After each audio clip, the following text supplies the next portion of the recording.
condition. And you've got, what, £4 billion plus out of closing tax avoidance measures. And Mr. Clegg, when asked about that today, said part of this would be, for instance, stopping corporations listing properties overseas to avoid stamp duty. If it's that easy to do, and he said it could be quite easily done, why aren't the Treasury doing it now? Have they been missing a trick?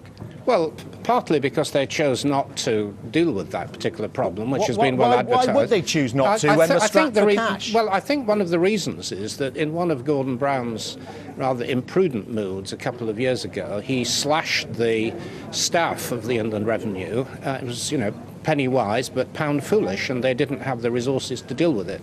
There are potentially, of course, vast sums of money that could be saved by reducing tax avoidance, and the Inland Revenue have come up with much, much bigger numbers than we are advocating. We're just talking about one or two specific things that could usefully be done, and you've highlighted one of them. A lot of individuals are able to avoid, rich individuals are able to avoid paying stamp duty by putting their property into a company. Companies are able to avoid stamp duty land tax by routing it through tax havens.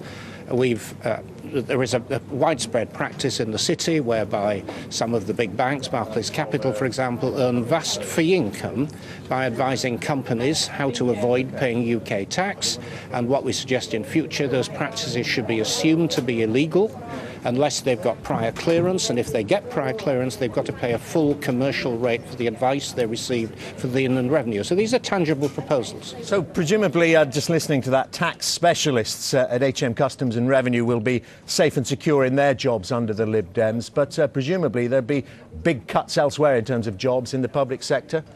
Well, there would be cuts in the public sector. Yes, that is an inevitable consequence of some of the things we're proposing. If you get rid of the tiers of bureaucracy which oversee local government, there is no need, there's no role for them.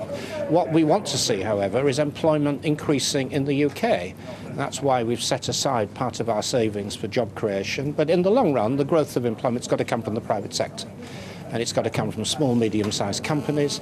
And an absolutely key element of our thinking is ensuring that the banks, who have been rescued by the British taxpayer, are required to lend to sound British companies. I'm meeting examples every day of the week of British companies that want to take on workers, but they can't do it because they can't get credit from the banking system. That's got to be dealt with urgently. And relatively briefly, Mr. Cable, can you tell us why splitting up the banks will help the UK taxpayer get their money back sooner rather than later? Well, it will make the banks safer. That's the objective. It's not my technical judgment. It's the view of the Governor of the Bank of England and his colleagues, who are very seriously worried that we're going back to business as usual. We could easily recreate the conditions which led to this crash.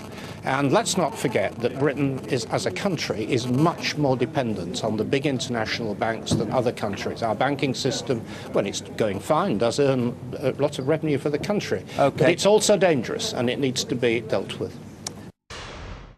Well, joining me now is their Treasury spokesman, Vince Cable. A very good morning to you, Mr. Cable. And the centrepiece, some might say, of this manifesto is this